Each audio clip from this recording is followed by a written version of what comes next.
Vous allez plonger au cœur d'une nouvelle histoire inspirante. Bienvenue dans 10 minutes, le podcast des Français dans le monde. Je suis Gauthier Saïf et j'ai le plaisir de passer 10 minutes avec Jessica Trano. Je vous emmène à 7 heures de décalage avec la France et à 13 heures de vol pour faire Paris à Singapour. 10 minutes, le podcast des Français dans le monde. Françaisdanslemonde.fr. Et Jessica, que j'ai rencontrée à Paris il y a quelques jours. Bienvenue sur l'antenne de la radio des Français dans le monde. Bonjour et merci de m'accueillir. Alors on va se balader dans cette jolie ville. Pays le plus cher du monde, je lis de ci, de là, c'est vrai ? Oui, c'est vrai, c'est une des villes les plus chères au monde. Donc, que ce soit au niveau de l'immobilier ou des écoles, ou tout est très très cher. Donc il faut avoir un haut revenu. Exactement. De toute façon, en général, quand on est étranger, qu'on veut aller à Singapour, c'est une des conditions pour obtenir le visa. Alors, avant d'arriver à Singapour, on revient à Paris. Tu es originaire de la région parisienne où tu vas faire tes études politiques et sciences sociales. Depuis, tes parents ont décidé de quitter la capitale et se sont installés à Bordeaux. Donc, quand tu reviens en France, c'est plutôt direction Bordeaux. C'est peut-être un peu plus aéré que Paris. Oui, c'est beaucoup plus aéré, c'est parfait pour les vacances. J'adore Bordeaux. Les gens sont extraordinaires là-bas. C'est vraiment idéal pour la famille, pour venir en vacances. Mais je retourne aussi régulièrement à Paris pour voir mes amis, parce que Paris est unique aussi. Et je pense que dans ton cœur, il y a une autre ville importante, une ville où tu vas faire un Erasmus et où tu vas rencontrer ton mari, un Français de Londres et qui te rencontre toi. Cet Erasmus à Londres, c'était ta première aventure pour toi en solo dans l'international. Tu as quel souvenir ? J'ai un très très bon souvenir de Londres. C'était en plus Erasmus. Bon là c'est assez léger, c'est pas trop intense. Donc on peut rencontrer plein de monde, s'amuser. Je faisais mes études en même temps et voilà, j'ai rencontré mon mari. Alors vous allez, grâce à lui, vous installer en 2007 à Singapour. Quand il t'a proposé d'aller t'installer là-bas, t'as fait quoi ? Tu t'es renseigné ? T'as dit oui tout de suite ? Alors moi j'aime bien l'aventure, donc j'ai dit oui tout de suite. Il m'avait proposé soit Singapour, soit Dubaï, et puis assez rapidement on a pris la décision que ce serait Singapour. Et voilà, et c'est sans regret, mais c'était notre première expatriation hors d'Europe. Alors le Singapour de 2007 n'est pas le Singapour d'aujourd'hui. À l'époque, c'était beaucoup plus mélangé. Tu vivais avec des Singapouriens.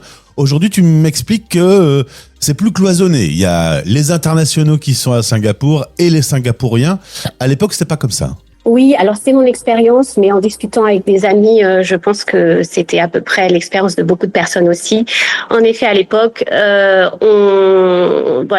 l'essentiel de mes amis, j'avais quand même des amis expatriés, mais l'essentiel était des Singapouriens et des Singapouriennes. À cette époque aussi, ils étaient plus ouverts aux étrangers et les étrangers leur posaient moins de problèmes qu'aujourd'hui. Donc je pense que c'est dans les deux sens. La communauté expatriée aujourd'hui est plus importante et elle est très organisée, donc on est très bien accueillis et pris en charge tout de suite, emportés par cette énergie. Et en même temps, les Singapouriens sont peut-être un peu moins ouverts aujourd'hui vis-à-vis des étrangers qu'ils ne l'étaient en 2007. Alors on le voit quand même dans un certain nombre de règles, notamment au niveau de l'immobilier. Là, ils vont fêter leurs 60 ans d'indépendance. Singapour a été anglais puis malaisien ? Alors, Singapour a été sous l'Empire britannique de 1819 jusqu'à 1963. Ensuite, donc, ils ont déclaré leur indépendance et ils faisaient partie de la Malaisie. En même temps, le plan, c'était qu'il y aurait pas un Singapour séparé. Mais comme il y a eu beaucoup d'émeutes entre les Malais et les Chinois, la Malaisie a rejeté Singapour et Singapour a déclaré son indépendance avec ils avaient un sentiment de grande vulnérabilité, mais de grand potentiel aussi, en 1965. Alors, je parle de ça parce que aujourd'hui, tu as eu l'occasion de vivre cette première aventure en 2007. Retour en France avec la crise financière. 2 enfants qui vont arriver depuis Londres où vous étiez basé. Et vous y êtes à nouveau installé depuis 2023 et tu bosses dans l'immobilier.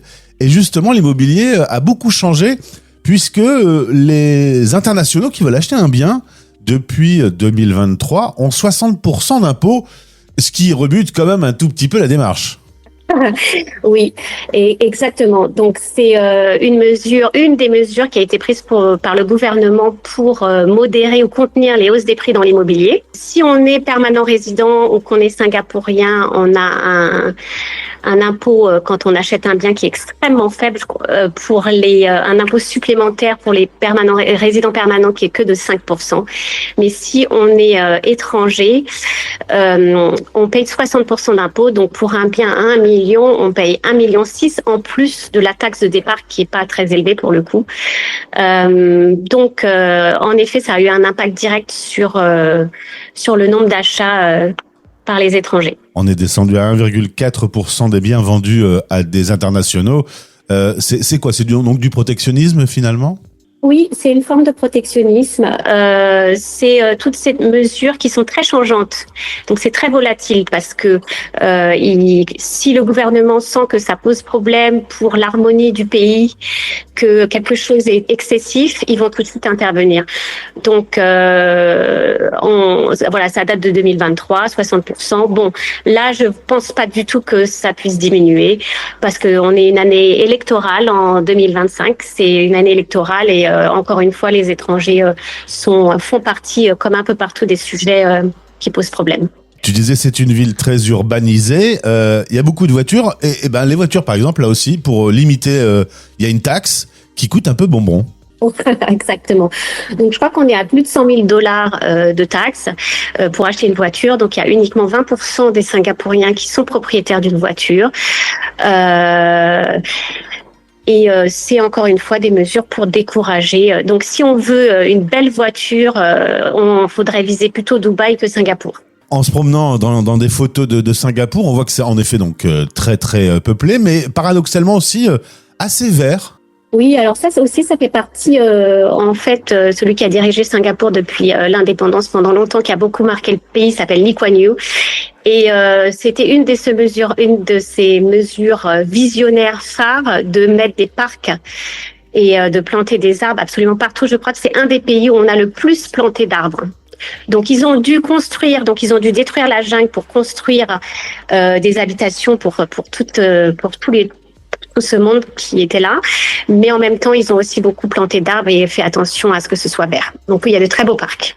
Alors il y a un lycée français, donc les Français sont plutôt autour de ce lycée. C'est quel quartier et est-ce qu'ils sont principalement là les Français? Oui, alors le lycée français est à Serangoon et c'est là que beaucoup de familles françaises sont installées. Comme c'est un quartier qui est un petit peu excentré, on a quand même beaucoup de Français qui sont ailleurs. Et Singapour est tout petit de toute façon. Donc, on arrive vite d'un endroit à un autre en 20-30 minutes en transport. Donc, mais il y a quand même une bonne partie qui est forcément installée à 10 minutes en vélo ou à pied du lycée français. Il y a aujourd'hui à peu près 15 000 Français inscrits sur le registre des Français de l'étranger. C'est plutôt en hausse récemment. Quand on arrive à Singapour, il y a le passage quasi obligé par Singapour Accueil. C'est pas un passage obligé. Je crois que oui, c'est 15 000 inscrits et on doit être presque au double en réalité sur le nombre de Français dans le pays. Oui, alors moi, c'est vrai que je le conseille absolument à tout le monde. Accueil Singapour, c'est une association, l'association française qui accueille les expatriés qui travaillent ou qui ne travaillent pas.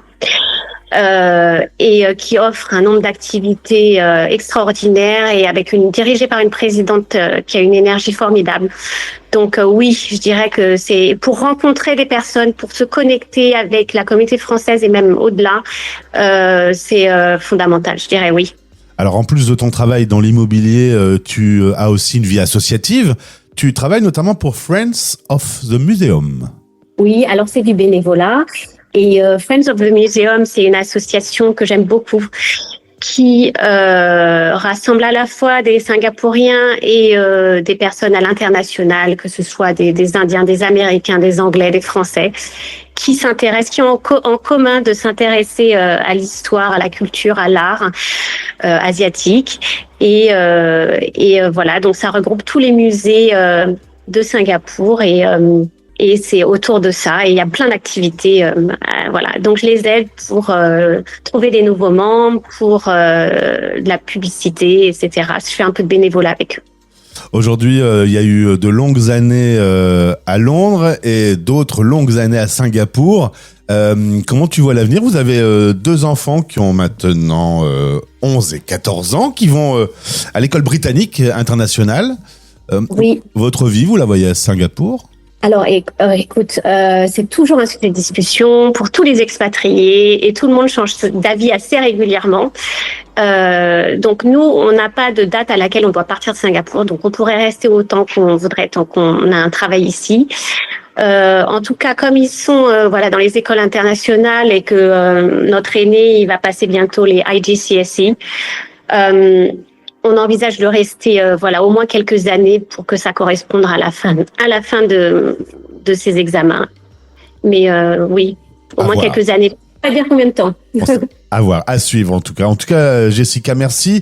Bonne fête d'indépendance. Il y aura des festivités un peu partout dans la ville. Vous allez y participer? C'est en août, la fête de l'indépendance. Il y aura aussi beaucoup d'anniversaires qui vont être fêtés, des relations diplomatiques entre Singapour et par exemple la France.